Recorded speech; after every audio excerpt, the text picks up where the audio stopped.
Everything from turning patients onto their stomachs to advanced drug therapies.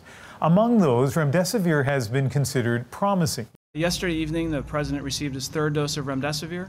It was one of the drugs Donald Trump got when he was hospitalized, but a study still awaiting peer review looked at thousands of patients in 30 countries and found no clear reduction in mortality rates or length of hospital stay for Remdesivir.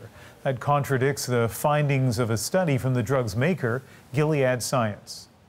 Let's bring in Dr. Srinivas Murthy, who's here in Vancouver and who led the Canadian arm of the trial. And Dr. Murthy, what are the implications now of the use of this drug in Canada?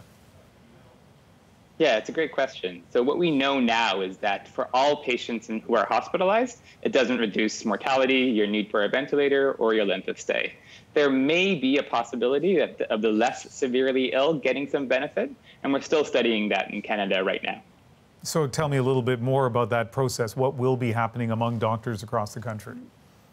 Sure. And so for patients who are hospitalized with COVID-19, a research team will approach you and ask you if you want to participate in our clinical trial. And we'll randomly assign you to either receive Remdesivir or not. Given the data that we put out today, it makes sense to get more data to really refine what we know about this drug and whether it's useful or not in the Canadian health system. You know, it wasn't that long ago the doctors were talking about this drug and talking about, you know, with some optimism, the promise that it had. Yeah. I guess that optimism is now gone.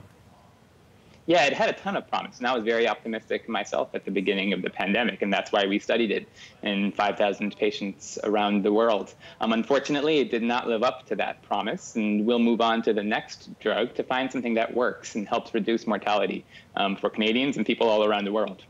All right, Dr. Murthy, thank you very much. Have a good day.